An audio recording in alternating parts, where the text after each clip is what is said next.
Nous sommes en 2025, un jour gravé en lettres d'or dans les annales de l'histoire humaine. Dans les salles solennelles des Nations Unies, un sentiment d'espoir, un changement palpable de la conscience mondiale, flotte dans l'air.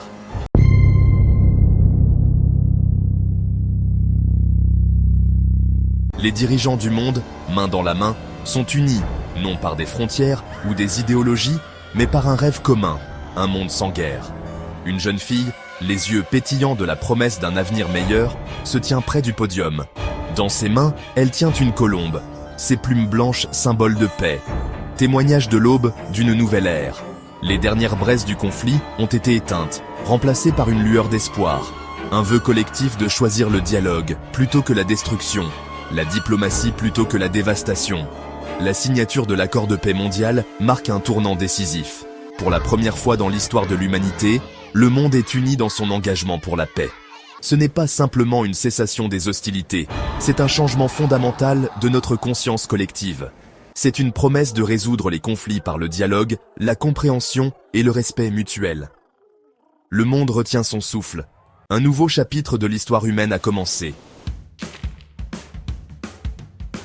Le démantèlement des infrastructures militaires commence. Autrefois, symbole de puissance et d'agression, les bases militaires du monde entier subissent une transformation radicale. Les casernes sont converties en éco-villages, les terrains d'entraînement en vastes réserves naturelles et les usines d'armement sont réaffectées à la production d'énergie durable. Les chars, autrefois instruments de guerre, sont démontés, leur métal recyclé pour des éoliennes et des panneaux solaires. L'ingéniosité et les ressources autrefois consacrées à la destruction sont désormais canalisées vers la guérison de la planète.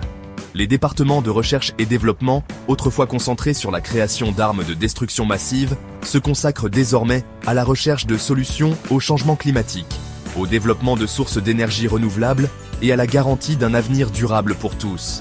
Le monde est témoin d'une vague d'innovation sans précédent, les budgets militaires étant réorientés vers la recherche scientifique, l'éducation et les initiatives de santé mondiale. Cette réaffectation des ressources favorise non seulement la paix, mais répond également à certains des défis les plus urgents de la planète. Les compétences et l'expertise acquises dans l'armée sont désormais utilisées pour construire, soigner et protéger notre planète. Le monde apprend à faire la paix avec la même ferveur qu'il faisait autrefois la guerre. Un sentiment palpable de paix et de sécurité imprègne la vie quotidienne. Fini l'époque de la peur et de l'incertitude. La menace constante de violence, autrefois un nuage sombre planant sur l'humanité, s'est dissipée, remplacée par un esprit de confiance et d'ouverture. Les enfants jouent librement dans les parcs, leur rire résonnant dans les rues, sans le poids de la peur de la violence. Les gens marchent avec une confiance nouvelle, sans plus se méfier de leur environnement. Le cliquetis des sirènes de police, autrefois un rappel effrayant du chaos, est désormais une rareté. Le rôle des forces de l'ordre a considérablement évolué. Avec la chute du taux de criminalité, les policiers sont devenus des médiateurs, des spécialistes de la résolution des conflits et des bâtisseurs de communautés. Leur présence, autrefois symbole d'autorité et de contrôle, est désormais synonyme de sécurité, de soutien et d'orientation. Ils travaillent en étroite collaboration avec les éducateurs, les travailleurs sociaux et les responsables communautaires pour s'attaquer aux causes profondes des conflits, en favorisant une culture de compréhension et d'empathie. Dans ce nouveau monde, la sécurité n'est pas simplement l'absence de violence, c'est la présence de la paix, un sentiment d'humanité partagée et un profond respect pour toute vie. Cinquième partie, la métamorphose des médias, du sensationnalisme à la consolidation de la paix. Le paysage médiatique subit une transformation radicale. Fini le temps des titres sensationnalistes, de la peur et de la glorification de la violence. Les organes de presse, autrefois motivés par le profit et les codes d'écoute, privilégient désormais un reportage responsable, des perspectives équilibrées et un journalisme de paix. Les émissions de télévision et les films, autrefois saturés de violence et d'agression, explorent désormais des thèmes d'empathie, de pardon et de réconciliation.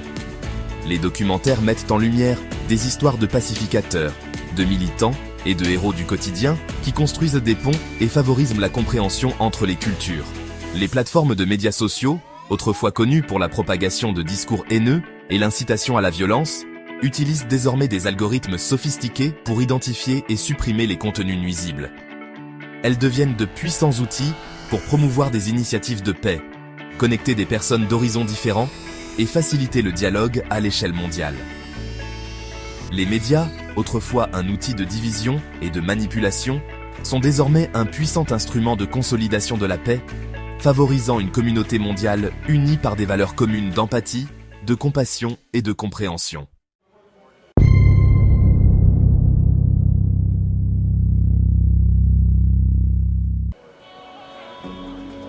Sixième partie. Justice réparatrice. Guérir les blessures. Reconstruire des vies. Le système judiciaire subit une profonde mutation, s'éloignant des mesures punitives pour se tourner vers la justice réparatrice. L'accent n'est plus mis uniquement sur la punition, mais sur la guérison, la réhabilitation et la réinsertion. Les victimes et les délinquants sont mis face à face dans un environnement sûr et bienveillant, permettant le dialogue, la compréhension et, en fin de compte, le pardon. Les délinquants sont tenus responsables de leurs actes, non par la vengeance, mais par des réparations significatives, des services communautaires et un véritable engagement envers la réadaptation. Cette approche reconnaît que le crime n'est pas seulement une infraction à la loi, mais aussi une violation des relations humaines.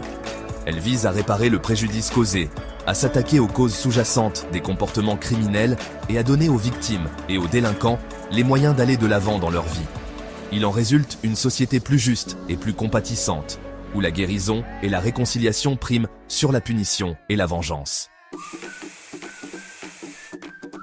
Huitième partie, une renaissance de l'unité, l'art comme célébration de la paix.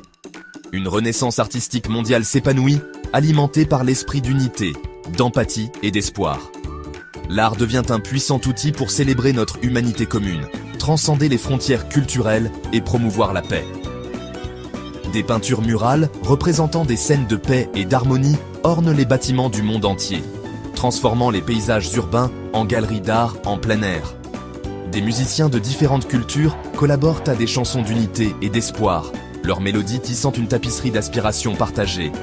Les théâtres deviennent des plateformes de dialogue interculturel, avec des pièces et des spectacles explorant les thèmes de la réconciliation, du pardon et de la résilience de l'esprit humain. Les galeries d'art présentent des œuvres qui célèbrent la diversité, remettent en question les préjugés et inspirent la compassion. Cet élan artistique nous rappelle puissamment notre humanité partagée, en nous rappelant que malgré nos différences, nous sommes tous liés par nos espoirs, nos rêves et notre désir d'un monde pacifique et harmonieux.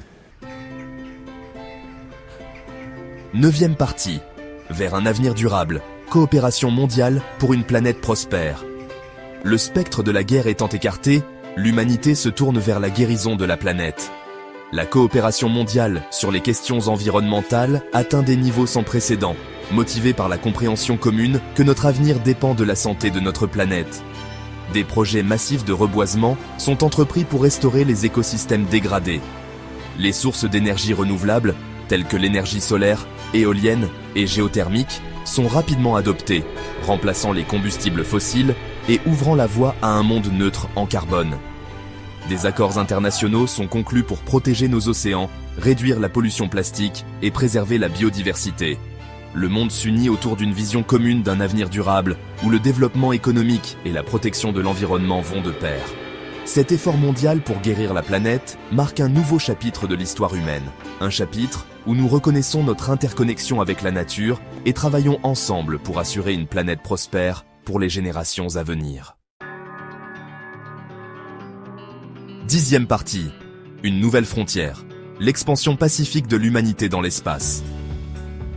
Avec un avenir libéré de la menace de la guerre, l'humanité se tourne vers une nouvelle frontière. L'espace. Le même esprit de collaboration qui a permis la paix mondiale alimente désormais notre ambition collective d'explorer le cosmos et de percer ses mystères. Les agences spatiales internationales mettent en commun leurs ressources et leur expertise, lançant des missions ambitieuses vers Mars, le système solaire externe et au-delà. Des scientifiques du monde entier travaillent ensemble, animés par une soif commune de connaissances et par le désir de percer les secrets de l'univers. L'exploration spatiale devient un symbole du potentiel illimité de l'humanité, de notre capacité d'innovation et de notre espoir indéfectible en un avenir meilleur. En nous aventurant plus loin dans le cosmos, nous emportons avec nous les leçons tirées de notre passé, la sagesse acquise grâce aux conflits et la conviction inébranlable en notre capacité à créer un avenir rempli de paix, de progrès et d'émerveillement. Le voyage qui nous attend est semé d'embûches, mais avec un esprit uni et un engagement envers la paix, l'humanité est prête à accomplir de grandes choses parmi les étoiles.